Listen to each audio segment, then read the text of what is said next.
और आज जितने भी सियासी लीडरान हैं वो इल्ला माशाअल्लाह 10वीं के आगे नहीं पढ़े और सब बड़ी बड़ी पोजीशंस पे हैं, बड़ी बड़ी कारों में घूमते हैं, बड़े बड़े बंगले हैं। और जितने पढ़े लिखे लोग हैं हम जैसे, वो उनके अंडर काम करते हैं। तो अगर कोई बच्चा नहीं पढ़ता तो वो भी काबिल तारीफ है, क्योंकि हो सकता है कल वो साइंसदान बने, साइंसदान अगर नहीं बने तो पॉलिटिशियन बने। तो साइंसदान भी आजकल पॉलिटिशियंस के अंडर काम करते हैं। समझे आप बात? अब कोई ये सवाल मत पूछना कि पॉलिटिशियन बनने के लिए क्या क्वालिफिकेशन लगती है, क्योंकि क्वालिफिकेशन बड़ी दर्दनाक है और उस पर अमल करना खौफनाक है।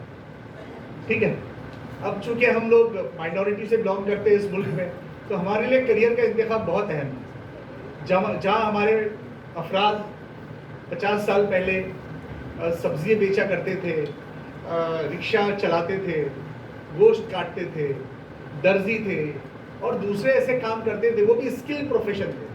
आज भी हमारे बच्चों से अच्छी गाड़ी कोई नहीं बनाता है। 2 व्हीलर 4 व्हीलर में हमारे बच्चे बहुत अच्छा काम करते हैं। आज भी आप देखें कि बहुत अच्छे कोट सिलने वाले, शेरवानी सिलने वाले लोग, दुकानें किसी और की हो लेकिन वहाँ काम करने वाले अफराद जो स्किल लेबर है वो माइनॉरिटी कम्युनिटी से बिलोंग करता है। तो इस बात को नहीं भूलना चाहिए। अब आइए करियर प्लानिंग की तरफ। करियर प्लानिंग के लिए हम ये बोलते हैं कि हमको गोल डिसाइड करना चाहिए। गोल क्या होता है? वैसे दुनिया में सिर्फ 2 से 3% लोग होते हैं जो गोल का तयन करते हैं, बाकी के अफराद दूसरों के गोल पे काम करते हैं। हमारा कोई गोल नहीं होता। हाँ, अगर आप बिल गेट्स की तरह सोचते हैं, अगर आप एलन मॉस की तरह सोचते हैं, अगर आप मार्क जुकरबर्ग की तरह सोचते हैं, अगर आप जैक मा की तरह सोचते हैं, तो शायद आप वो 3% लोगों में आते हैं। अब आपको हैरत होगी कि इनमें से कोई भी यूनिवर्सिटी और स्कूल में पढ़ा नहीं, सिर्फ बेसिक पढ़ के इन्होंने कॉलेज छोड़ दिया। अब तो ये तय हो गया है कि भारत का जो तालीमी निज़ाम है वो कोई भी बड़ी क्रिएटिविटी और बड़ी सोच और बड़े साइंसी इजाद को जन्म नहीं देता। इसीलिए नेशनल एजुकेशन पॉलिसी को इंट्रोड्यूस किया गया है। नेशनल एजुकेशन पॉलिसी का एम ये है कि हर बच्चा अपनी स्किल के मुताबिक करियर का इंतखाब करे। तो अब ये चीज़ें बदलेगी, करियर बदलेंगे, सारी चीज़ें बदलेगी। डिप्लोमा डिग्रीज बदलने वाले हैं, बीएड का कोर्स खत्म किया जा रहा है, 4 साल का बीएड का कोर्स होगा। तो अब नौजवानों के पास बहुत सारे स्किल्ड करियर मौजूद है। मैं बता रहा था आपको कि गोल्स डिसाइड करके फिर करियर का इंतखाब कैसे करें। तो करियर के लिए हमको कुछ चीज़ें लगती हैं, जैसे इंटेलिजेंस लेवल। आप सबका एक आईक्यू लेवल है, मेरा एक आईक्यू लेवल है। यहाँ मौजूद इस हॉल में जितने अफराद हैं उनका आईक्यू लेवल 90 से 110 के बीच में होता है। ये इंडियन स्टैंडर्ड आईक्यू है। इस आईक्यू में ही हम काम करते हैं। 110 के ऊपर आप जाएंगे तो आप मोस्ट इंटेलिजेंट होंगे, आप एक्स्ट्राऑर्डिनरी होंगे, आप ब्रिलियंट होंगे, आप जीनियस होंगे। अल्बर्ट आइंस्टाइन का आईक्यू था 162। तो अल्बर्ट आइंस्टाइन ने क्या किया आपको बताने की जरूरत नहीं। तो उस आईक्यू पर आप क्या कर सकते हैं? अगर एपीजे अब्दुल कलाम का आईक्यू आप देखेंगे तो वो जाता है मोर देन 180। चूंकि वो प्रेसिडेंट भी रहे, वो साइंटिस्ट भी रहे, उनको मिसाइल मैन भी कहा जाता है, तो वो एक ग्रेट आईक्यू वाले आदमी। तो सबको पता होना चाहिए कि अपना आईक्यू क्या है। आईक्यू कुछ टेस्ट होते हैं, उससे किया जाता है। बहुत सारी जगह लोग करते हैं, काउंसलर्स के पास जाएंगे आप तो वो आईक्यू टेस्ट आपको करके देंगे। दूसरी चीज़ है आपका एटीट्यूड, आपका बर्ताव। आप कैसे लोगों से बर्ताव करते हैं, आप बहुत हंसमुख है या आप बहुत सख्त मिजाज है। इससे भी पता चलता है कि आपको किस करियर का इंतखाब करना है। फिर आपका इंटरेस्ट, आपकी दिलचस्पी, आपको किस मैदान में दिलचस्पी है। अक्सर ऐसा होता है कि बच्चों को दिलचस्पी जिसमें होती है उसका उन्हें पता नहीं होता, क्योंकि हम दूसरे करियर से इन्फ्लुएंस होते हैं। जैसे कि अभी मैं एक सवाल मामूली सा पूछता हूँ तो मुझे आपको बताने में आसानी होगी। कभी डेटा साइंस में करियर किसको करना है? डेटा साइंस में तो कोई हाथ उठाएगा? नहीं उठाएगा। चलो क्लाउड कंप्यूटिंग में करियर किसको करना है? तो कोई हाथ नहीं उठाएगा। अच्छा, इंजीनियर कितने लोगों को बनना है? इंजीनियर कितने बच्चों को बनना है? इंजीनियर भी नहीं बनना। तो पनवेल में सबके पास जमीनें वगैरह है, मतलब सब हंसी खुशी है, राजी है, तो बहुत अच्छी बात है। भाग दौड़ मत कीजिए, कॉलेजेस में मत जाइए, अपना आबाई बिजनेस संभालिए, बहुत अच्छी बात है। क्योंकि 68% इंजीनियर्स जो है, ऑक्सफॉर्म की रिपोर्ट है, भारत में जॉबलेस है। 68% इंजीनियर्स, रिसेंट रिपोर्ट है। दूसरे मेडिकल साइंस बहुत महंगा हो गया है, डॉक्टर बनना बहुत खर्चीला हो गया है, तो वो भी ज़रा मुश्किल है। अब आपका इंटरेस्ट किस फील्ड में, इसको थोड़ा सा आप एक्सप्लोर कीजिए। इंटरेस्ट के भी टेस्ट होते हैं, इंटरेस्ट आपको आपके वालिदैन, आपके असातिज़ा बताते हैं कि आपको किस फील्ड में जाना है। फिर आपकी पर्सनैलिटी होती है। पर्सनैलिटी दो तरह की होती है, इंट्रोवर्ट, एक्सट्रोवर्ट। जो बच्चे इंट्रोवर्ट होते हैं वो सीए बनते हैं, वो क्लर्क बनते हैं, वो जो मैं बता रहा था डेटा साइंस करते हैं, वो क्लाउड कंप्यूटिंग करते हैं, वो आर्टिफिशियल इंटेलिजेंस करते हैं, वो अपना काम अपने काम से काम रखते हैं। जो बच्चे आउटवर्ड होते हैं वो बच्चे पुलिस इंस्पेक्टर बनते हैं, टीचर बनते हैं, पॉलिटिशियन बनते हैं, मस्जिद के इमाम बनते हैं, वो लोगों से कम्युनिकेट करते हैं। तो जो बाहर लोगों से कम्युनिकेट करता है उसका करियर अलग होता है, जो इंट्रोवर्ट होता है, अकेला रहता है, उसका करियर अलग होता है। इकोनॉमिक कंडीशन देखिए कि आपको बनना क्या है, आपको बनना क्या है, उसके लिए पैसे कितने खर्च होंगे। अगर आपको पायलट बनना है तो आज पायलट बनने के लिए 35 से 40 लाख का खर्च बेसिक पायलट कोर्स में आएगा। अगर आपको इंजीनियर बनना है तो 4 साल का डिग्री 12वीं के बाद, उसमें 1 साल में कम से कम 1 से 1.5 लाख का खर्च आएगा। अगर आपको डॉक्टर बनना है तो उसमें अब आपका गवर्नमेंट मेडिकल कॉलेज में हुआ एडमिशन तो ठीक है, नहीं हुआ तो फिर आपको 50-55 लाख रुपये डॉक्टर बनने में भी लग जाते हैं। तो देखिए कि आपके माँ बाप क्या आपके लिए प्लान किए हैं, कितने साल आप पढ़ सकते हैं, कितने पैसे वो आप पे खर्च कर सकते हैं। आपकी हेल्थ भी देखिए। अब किसी बच्चे को अगर खून देख के चक्कर आते हैं तो वो बेचारा डॉक्टर नहीं बन सकता। किसी को अगर धूल की एलर्जी है तो सिविल इंजीनियर नहीं बन सकता। कोई अगर रातों में जाके काम नहीं कर सकता तो वो सॉफ्टवेयर इंजीनियर नहीं बन सकता। आदमी को वो करियर का इंतखाब करना चाहिए जिसमें उसकी हेल्थ उसको इजाज़त है। अब कुछ बच्चे फार्मेसी करते हैं, फिर उनको हेल्थ इश्यूज़ होते हैं, वो जाके क्वालिटी कंट्रोल का काम करते हैं, जहाँ दवाई बनती है, जहाँ इंजेक्शन बनते हैं, वहाँ वो इन्फेक्शन का शिकार होते हैं, टीबी होती है, दूसरे अमराज होते हैं। तो अपनी हेल्थ के हिसाब से भी अपने को करियर का इंतखाब करना चाहिए। फिर हम जेंडर के हिसाब से भी बोलते हैं कि लड़कियों के लिए क्या करियर है, लड़कों के लिए क्या करियर है। लेकिन अब चूँकि लड़के लड़कियों के लिए करियर बहुत ज़्यादा मुख्तलिफ नहीं है, फिर भी ये देखना चाहिए कि अपने को वर्क एनवायरनमेंट कैसा मिल रहा है।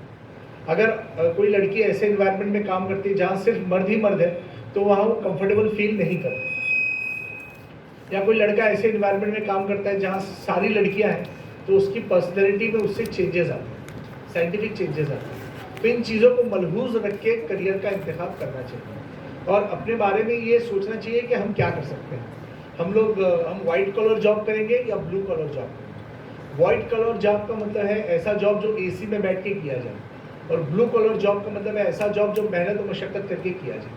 हमारे कुछ स्टूडेंट हैं जो ईरान में और बहरीन में, सऊदी अरब में काम करते हैं, पेट्रोकेमिकल इंजीनियरिंग किया हुआ है, ढेर तनख्वाह मिलती है, लेकिन वहाँ जंगल में जाके, जंगल मतलब वहाँ पे बयाबा होता है, बिल्कुल पेड़ नहीं होते वहाँ पे सऊदी में, तो वहाँ पेट्रोल उबलता रहता है ज़मीन से, तो वहाँ उसमें वो कुआं खोदने के लिए वो मशीन डालनी पड़ती है, उसमें पाइप डालना पड़ता है।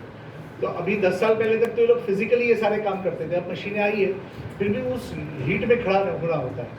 50 डिग्री के ऊपर टेम्परेचर होता है, पेट्रोल ऐसा जोश से निकलता होता है, एक अलग से एक स्टेशन बनाते हैं जहाँ पेट्रोल जलता होता है, और petrochemical engineer, civil engineer, automobile और कंस्ट्रक्शन इंजीनियर, ये सारे लोग मिलके वहाँ एक साथ काम करते हैं। और उसमें मिडल ईस्ट में बहुत वैकेंसीज थी, अब मशीनों की वजह से थोड़ा सा प्रेशर कम हुआ है, और अब बिल्कुल लोअर लेवल पे जो मजदूर होते हैं उनके लिए वहाँ वैकेंसीज है। इंजीनियर्स के लिए थोड़े से मौके कम हुए हैं, फिर भी कुछ अच्छी कंपनियां हैं जो बहुत अच्छा रिक्रूट कर रही है इंजीनियर्स को। अगर पासपोर्ट वगैरह बना के इंजीनियरिंग करके आदमी जाए तो उस साइड में मिडल ईस्ट में आज भी वैकेंसीज का काफ़ी स्कोप है।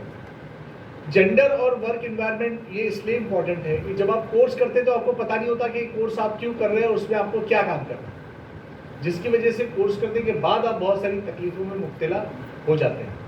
अब जैसे हम साइंस की बात करते हैं तो 11-12 साइंस की जैसे बच्चे यहाँ पर हैं, तो आप देखते हैं कि नीट एक मेडिकल का कोर्स है जिसमें दाखिला थोड़ा सा मुश्किल है, नीट में नंबर भी बहुत ज़्यादा चाहिए। पिछले साल 6 से 7 लाख बच्चों ने नीट रिपीट किया और 3 लाख नए बच्चों ने रिपीट किया, तो 9 से 10 लाख बच्चे मेडिकल में 9 से 10 लाख बच्चे मेडिकल में अपीयर हुए। और पूरे भारत में सीट कितनी है? 50,000, 25,000 गवर्नमेंट की, 25,000 प्राइवेट। इंजीनियरिंग की सीट्स बहरहाल महाराष्ट्र में भी खाली जाती है, 25-30,000 सीटें खाली जाती है। इंजीनियरिंग में हम ये देखते हैं कि 2 चीज़ें इंपॉर्टेंट है, एक कॉलेज का प्रेस्टीज और एक कॉलेज का प्लेसमेंट और प्रेस्टीज, ये 2 चीज़ें देखी जाती है। और अब तो कुछ कॉलेजेस जैसे जेई करके बच्चे आईआईटी में जाते हैं, या जैसे बम्बई में विजेटी आई है जो state of the art college माना जाता है, जिसको हम गवर्नमेंट ऑफ इंडिया के प्रेस्टिजियस कॉलेजेस में शुमार करते हैं।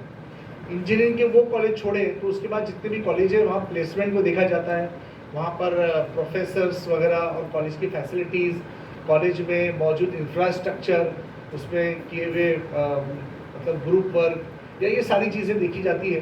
तब इंजीनियरिंग में जॉब्स की भरमार होती है, मतलब अच्छे जॉब्स मिलते हैं।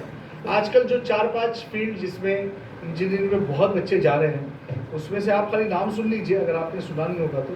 एक तो मैंने आपको बताया क्लाउड कंप्यूटिंग, एक मैं आपको बताता हूँ आर्टिफिशियल इंटेलिजेंस, एक है मशीन लर्निंग और एक फुल स्टैक एकेडमी के भी कोर्सेज होते हैं। ये सारे सॉफ्टवेयर रिलेटेड कोर्सेज हैं जिसमें अब आगे चल के भारत का इन्वेस्टमेंट भी अच्छा है। कंप्यूटिंग में क्वांटम कंप्यूटिंग और वाईफाई की जगह जैसे लाईफाई आएगा तो लाईफाई टेक्नोलॉजी या सेमीकंडक्टर के लेवल पे जो टेक्नोलॉजी आने वाली है, जिसमें शायद आपका हेडसेट ख़त्म हो जाए और आप बगैर हेडसेट के एक बेल्ट लेकर उसी से आपके मोबाइल का काम हो जाएगा। तो ये मोबाइल फ़ोन जो है ख़त्म हो जाएगा, या तो बेल्ट होगा मोबाइल की जगह, या तो ऐसा एक वो होगा कुछ पहनने के लिए कुछ होगा, या तो एक वॉच होगी जिससे सारा काम आप कर सकेंगे। और वर्चुअल स्क्रीन आ जाएगी, आपको स्क्रीन की ज़रूरत नहीं। अब तो हमको मोबाइल सिर्फ स्क्रीन के लिए चाहिए, वरना सिम कार्ड तो अभी ई सिम कार्ड हो गया, सिम कार्ड के बगैर भी फ़ोन चलता है। तो अब ये टेक्नोलॉजी बहुत आगे बढ़ रही है, इसका हाथ मिलाने के लिए, इसके साथ चलने के लिए मेहनत की ज़रूरत है। दूसरी जो ऐसी फील्ड है जिसमें बहुत ज़्यादा मौके है वो हेल्थ सेक्टर। हेल्थ में पैरामेडिकल बहुत आगे जाने वाला है, क्योंकि कोरोना के बाद vaccine, injections, nursing, ophthalmology, cardiac care, ये सारी चीज़ें बहुत महंगी और बहुत बढ़ने वाली है। वैसे भी आप जानते हैं कि हिंदुस्तान मिडल ईस्ट के में जो हिंदुस्तानी मुकीम है उनके लिए मेडिकल टूरिज्म हो गया है। लोग रहते अमेरिका में हैं और दांत निकालवाने हिंदुस्तान आते हैं, और ये मुबारक नहीं है, बात सच है। सही है। साउथ अफ्रीका के हमारे कई दोस्त दांत की सफाई करने यहाँ आते हैं, ये खारगर आते हैं, या वो MGM का कोई हॉस्पिटल है, ठीक है। तो हिंदुस्तान एक मेडिकल टूरिज्म है। सऊदी से लोग हार्ट का ऑपरेशन कराने आते हैं, तो हमको ऐसा लगता है कि हिंदुस्तानी कार्डियक की बीमारी में मुब्तला है। ऐसा नहीं है, यहाँ सस्ता इलाज है और यहाँ डॉक्टर ज़्यादा है और यहाँ हेल्थ केयर में खर्च कम है। तो हेल्थ केयर में लड़कियों के लिए भी बहुत सारे मौके हैं, सोनोग्राफी में, और जैसे मैंने बताया नर्सिंग में, DMLT में, इसमें बहुत सारे अच्छे स्कोप मौजूद हैं। फिजियोथेरेपी काफ़ी अच्छा करियर है जो आगे बढ़ेगा, आगे जाएगा। तो ये पैरामेडिकल है। इंजीनियरिंग की तो खैर बात होगी, मैं उसको थोड़ा स्कीप करके आगे बढ़ता हूँ। कॉमर्स में 2 तरह के करियर है बच्चों, एक एवरग्रीन करियर है और एक फ्यूचर करियर है। एवरग्रीन करियर में CA कभी नौकरी नहीं करता, वो अपनी फर्म बनाता है। अब CA जो है इसलिए भी इम्पोर्टेंट है कि अब इनकम टैक्स खत्म होगी, GST लग गया है, तो अब छोटे मोटे कारोबारी को GST देना पड़ता है और आगे चल के सिचुएशन के सुधरने के इम्कान कम है। तो CAs का काम, अकाउंटेंट का काम, certified financial accountant, company secretariat, Excel और जो इस पर काम करते हैं टैली, एडवांस टैली, ये सब काम बढ़ जाए और आपको वर्क फ्रॉम होम मिलेगा। छोटे मोटे पान वाले और चाय वालों को भी अपना GST निकालना पड़ेगा और कैश ट्रांजैक्शन कम से कम होगा और ऑनलाइन ट्रांजैक्शन ज़्यादा से ज़्यादा होगा, ताकि हर चीज़ पे नज़र रखी जा सके। तो नज़र रखने से याद आया कि एक साइबर सिक्योरिटी एक करियर है जिसमें बेइंतहा करियर के मौके मौजूद है। ये जो कैमराज है, ये जो सारी चीज़ें होती है, तो ये बहुत इम्पॉर्टेंट है कि इसमें करियर भी बहुत अच्छे हैं। अपने बच्चे अच्छा करते हैं अगर ढंग से किया जाए तो साइबर सिक्योरिटी और इथिकल हैकिंग वगैरह में करियर बहुत अच्छे हैं, बहुत लॉन्ग टर्म करियर है। तो ये CA, CS और BAF ये बहुत अच्छे करियर है, लेकिन इसमें हम आगे बढ़ेंगे तो मार्केटिंग, BMM, MS, BMS, ये करियर मार्केटिंग के, मैनेजमेंट के, मास मीडिया के, एडवर्टाइजिंग के, इन्फ्लुएंशियल मार्केटिंग के बहुत बढ़ने वाले हैं कॉमर्स में। इन्फ्लुएंशियल मार्केटिंग मतलब क्या? भाई मेरा एप्पल का मोबाइल है, मुझको बेचना है, तो मैं इसको कहाँ क्या करूँगा? मैं इसको व्हाट्सएप पे डालूंगा, मैं इसको फेसबुक पे डालूंगा, तो सोशल मीडिया की नेटवर्किंग से चीज़ें खरीदी बेची जाएगी। वैसे भी आप देखिए बहुत सारी चीज़ें अब हमारी घरों पर आ रही हैं, अमेज़ॉन से, फ्लिपकार्ट से, तो वो जो कम्युनिकेशन मीडिया में वो बढ़ जाएगा और ई-कॉमर्स को आगे बढ़ावा मिलेगा। रिटेल मार्केटिंग जो शॉपिंग मॉल में हम मार्केटिंग करते हैं, उसमें करियर बढ़ने के मौके बहुत ज़्यादा है। फिर इसमें पूरा काम बैक ऑफिस का है, तो बैक ऑफिस में आपको करियर बनाने के लिए बहुत सारे मौके हैं। तो ये तो हो गई कॉमर्स की बात। अब आप देखिए आर्ट्स में करियर जो है, पहले एक ज़माने में ऐसा था 1960 की दहाई में कि सारे बच्चे आर्ट्स लेते थे, साइंस और कॉमर्स बहुत कम लोग लेते थे। इसीलिए आप देखते हैं कि आज़ादी में लड़ने वाले जितने हमारे रहनुमा हैं सब वकील रहे, चाहे वो गांधी जी हो, चाहे वो कोई और हो, पंडित नेहरू हो, लोकमान्य तिलक हो, सब के सब वकील लॉयर रहे। तब आर्ट्स के करियर को बूम था। बाद में 60s के बाद सऊदी अरब में तेल निकला और बहुत सारे मौके निकले, तो हिंदुस्तान और तमाम मुल्कों से खलीजी ममालिक में लोग जाने लगे और डिप्लोमा करके 10वीं के बाद 3 साल का मैकेनिकल का डिप्लोमा करके लोग सऊदी चले गए। तो हमारी पहली जो नस्ल थी वो लोग सब सऊदी में थे और उन्होंने सिर्फ 10वीं के बाद डिप्लोमा किया था। 12वीं के बाद डिग्री बहुत कम लोग करते थे क्योंकि उसमें वक्त ज़्यादा लगता है। पहले डायरेक्ट डिग्री होता था, कोई इंट्रेंस टेस्ट नहीं था। उसके बाद ये हुआ 80s की दहाई में कि IT आया तो कंप्यूटर साइंस एकदम बूम हुआ। अब वो 20 साल चला, computer science, IT, software, Windows XP, ये वो, माइक्रोसॉफ्ट और कैपजेमिनी कंपनी और सब ये सारी चीज़ें आई। इसके बाद जो दौर आया वो आया सोशल मार्केटिंग का थ्रू ई-लर्निंग। इसमें मौके बहुत ज़्यादा बढ़े। तो जैसे आप आज जो करियर हम 4-5 आपको बताते हैं वो करियर है जिसमें बहुत ज़्यादा स्कोप अगले 10, 20, 30 सालों में होने वाला है। उस वक्त तक जब तक दुनिया में कोई नया रिवॉल्यूशन नहीं आता या नया इनकलाब नहीं आता। वैसे भी अब जो है इनकलाब के आने के मौके बड़े कम हैं क्योंकि हर जगह आपको विजिल किया जा रहा है, विजिलेंस बढ़ गया है, नजरें बढ़ गई है। अब लोग सिक्योरिटी कैमरे से इतना खौफ खाते हैं जितना खुदा से खौफ नहीं खाते, ठीक है ना। तो इसके चलते करियर भी बिल्कुल शिफ्ट हो गया है और करियर में इमोशनल चीज़ें कम हो गई हैं। किसी को भी बड़ी कंपनी जो 4-5 लाख मंथली पैकेज पे था उसको कंपनी कल निकाल देती है और वो बिल्कुल बेकार हो जाता है। इसमें जॉब सिक्योरिटी बहुत बड़ा मसला है। अब जॉब सिक्योरिटी गवर्नमेंट में थी तो बड़े पैमाने पे लोग गवर्नमेंट जॉब में जाते थे, अब वो रास्ता भी थोड़ा सा मुश्किल हो गया है। लेकिन फिर भी आज IAS में मतलब UPSC में अच्छे career, Maharashtra public service commission, union public service commission, SSC staff selection commission, ये जितने कमीशंस होते हैं गवर्नमेंट के, इनमें बहुत अच्छे जॉब्स हैं। अगर आप स्कूल से ढंग से तैयारी करें और हमारे स्कूल बच्चों की सही से ग्रूमिंग करें तो 12वीं के बाद, BSc के बाद, BCom के बाद इन करियर में जा सकते हैं। जैसे बहुत सारे ऐसे करियर ऑप्शन है, अगर आप एम्प्लॉयमेंट न्यूज़ पढ़ेंगे तो आपको हज़ारों करियर मिलेंगे, एग्रीकल्चर में, कंस्ट्रक्शन में, रेलवेज़ में, लेकिन हमारे बच्चों की वहाँ तक पहुँच नहीं हो सकती। इसकी बड़ी वजह ये है कि हमको उन करियर के बारे में कोई बताता नहीं। दूसरी ये कि हम ट्रेडिशनल करियर इख्तियार करने के आदी हो गए।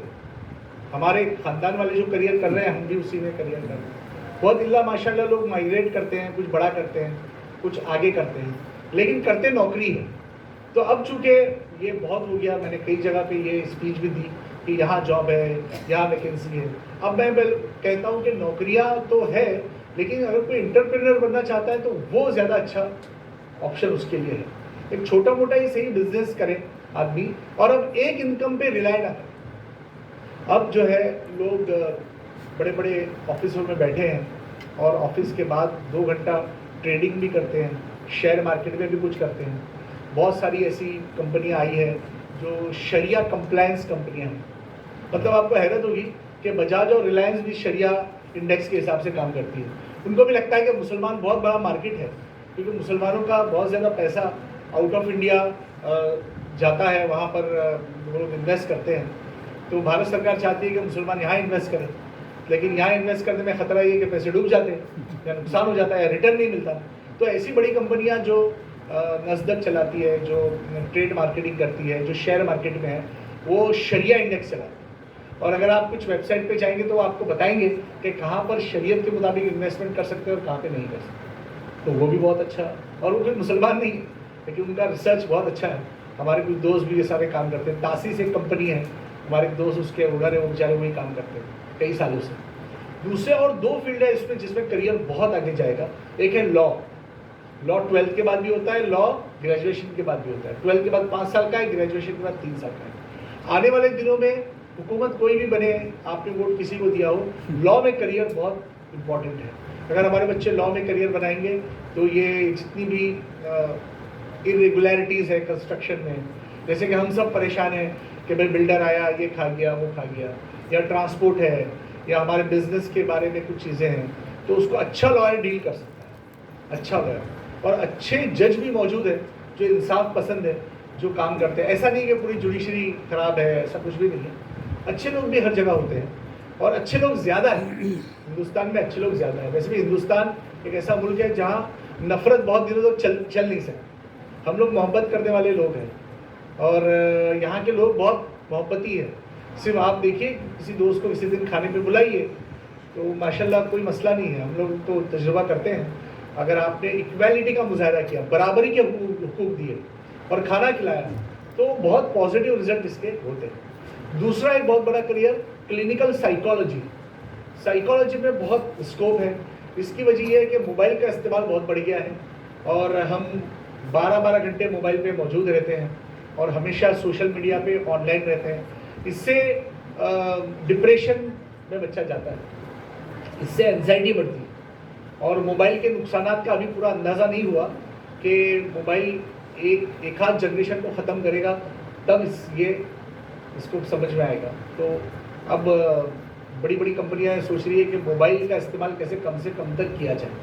तो अब आप देखिए, मोबाइल में नोटिफिकेशन आता है, आपने कितने घंटे सोशल मीडिया देखा, कितने घंटे प्रोडक्टिविटी पे काम किया, कितने घंटे आपने एंटरटेनमेंट किया, कितने घंटे आपने गेम खेला। ऐसा अलग अलग कैटेगरीज बन के मोबाइल आपको नोटिफिकेशन देता है। हो सकता है कि आगे ऐसी टेक्नोलॉजी आए कि एक खास वक्त के बाद मोबाइल ऑफ हो जाए कि बस भाई बहुत हो गया, अब नहीं खेलना, अब बंद, अब 2 घंटे बाद ही चालू हो। मैं चाहता हूँ वो टेक्नोलॉजी जल्दी आए।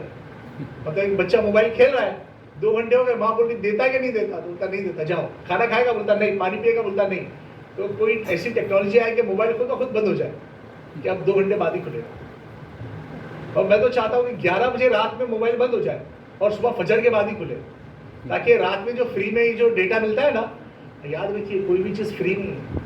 ये फ्री जो है ना, ये आपकी सलाहियतों को खा रहा है, ये आपके वक्त को खा रहा है, ये आपके टैलेंट को खा रहा है। कोई चीज़ दुनिया में फ्री नहीं, दवाएं भी फ्री नहीं मिलती। फार्मास्यूटिकल कंपनी जो है वो कस्टमर बनाती है, क्योर नहीं देती। अगर यकीन ना आए तो डोलो 650 का रिकॉर्ड देखिए कोरोना में, तो उसने क्या दिया है हमको। पूरे हिंदुस्तान में डोलो 650 इतनी बिकी है कि पूरे 5 साल में इतनी कोई गोली नहीं बिकी। तो ऐसा क्यों होता है? ये सारी चीज़ें सोचने से ताल्लुक़ रखती है, और एक समझदारी इसमें है कि लॉन्ग टर्म करियर के बारे में सोचा जाए, 25 साल की प्लानिंग की जाए, और जो मुस्लिम माइनॉरिटी में जो NGOs काम कर रही है वो एरिया के लिए 25-30 साल की प्लानिंग करें कि हमको बच्चों को क्या देना है, और उस प्लानिंग के साथ आगे बढ़ें। कोई भी चीज़ हैपेसैट ना करें। छोटे छोटे करियर, मोबाइल रिपेयरिंग खत्म हो जाएगा, वॉच रिपेयरिंग खत्म हो जाएगा, ये सब नहीं बचेगा। जो लॉन्ग टर्म करियर रहने वाले हैं उन पर ध्यान दें। Computer, health care, communication, e-governance, psychology, और ये सारे करियर इंशाल्लाह अच्छे जाएंगे। लॉ बहुत अच्छा जाएगा। बड़े अच्छे इंस्टीट्यूट हैं जो बहुत ही कम पैसे में करियर कराते हैं। मैं चाहता हूँ कि इन तमाम चीज़ों को आप लोग समझें, इस पर अमल करें, सोच समझ के अपना करियर सिलेक्ट करें, और एक अच्छा करियर अपने आप को दें। और करियर में कामयाब होने से ज़्यादा अहम है कि आप कितने खुश हैं। खुशी का और पैसे कमाने का कोई ताल्लुक नहीं दोस्तों। अभी देखिए, अभी कुछ दिन पहले न्यूज़ आई थी कि टेस्ला के फाउंडर एलन मॉस को डिप्रेशन हो गया, उसने दवा खाई। और टेस्ला जो है, मतलब उसका फाउंडर दुनिया का सबसे अमीर तरीन शख्स, वो तो मार्स पर जहाज ले जाता है। वो भी 2026 में इंडिया में फ्लाइंग टैक्सी लॉन्च करने वाला है। पैसे की कोई कमी नहीं। उसने दुनिया के तमाम CEO को चिढ़ाने के लिए CEO की कुर्सी पे अपने कुत्ते को लाके बिठाया और बोला देखो CEO की अहमियत। मतलब इतना अजीब व गरीब है। उसने लिखा X पर कि यार मुझे डिप्रेशन हो गया। तो डिप्रेशन का ताल्लुक दुनियावी मामला से है। जो आदमी दुनिया के अलावा आखिरत पे नज़र रखता है, उसके पेश नज़र अल्लाह की रज़ा होती है। तो अगर उसको रुपया पैसा ना मिले, अगर उसको एक वक्त खाना ना मिले, तब भी वो मुतमईन होता है और उसको डिप्रेशन कभी नहीं। तो शुक्र करें अल्लाह का, जिस हाल में आप हैं, सब्र करें, अपने आप को इम्प्रूवमेंट करने की कोशिश करें, और जो बुराइयां हम में आ गई है कम्युनिटी में, उसका दफ़ा करें। जैसे वक्त पे ना आना, वक्त की पाबंदी ना करना, बेईमानी करना, मामलात में गड़बड़ करना, ठीक है, टैक्सी में सफ़र करने टैक्सी का किराया ज़्यादा ले लेना, मामलात में फ़ायदा ज़्यादा उठा लेना, और चीट कर देना किसी चीज़ को, किसी का घर हड़प लेना, किसी की पार्किंग चुरा लेना। तो ये सारी चीज़ें गलत है। और अब आप ये नहीं बोल सकते कि दुनिया में सब करते तो हम नहीं करें, तो इससे फ़ायदा नहीं, ये बोल के फ़ायदा नहीं। दुनिया में तो बहुत कुछ होता है, तो दुनिया में ऐसे भी लोग रहे जिन्होंने फाके करके भी अपना वक्त गुजारे, तो वो लोग भी थे ना। तो इस बात पे नज़र रखें, बहुत ज़्यादा गौर व फिक्र करने की ज़रूरत है। एक 25 साल लॉन्ग टर्म प्लानिंग मिल्लत के लिए बहुत ज़रूरी है। मैं उम्मीद करता हूँ कि पनवेल में जो मुसलमान यहाँ पर हैं वो एक लॉन्ग टर्म प्लान करें, और एक छोटी कम्युनिटी होने के बावजूद अपना असर रसूख आप लोग रखते हैं। अल्लाह करेंगे जैसे हम मस्जिदें हमने आबाद की हैं, वैसे ही हमारे बच्चे जाके कॉरपोरेट में भी अपना नाम कमाएं, बिज़नेस में भी अच्छा करें, गवर्नमेंट सेक्टर में भी वो फैलें, NGOs को भी मैनेज करें, और एक अच्छा मुस्तकबिल अपनी कौम को दें। बहुत बहुत शुक्रिया। अस्सलाम वालेकुम। सर, सर ने टेक्नोलॉजी से रिलेटेड बहुत कुछ बताया कि इसके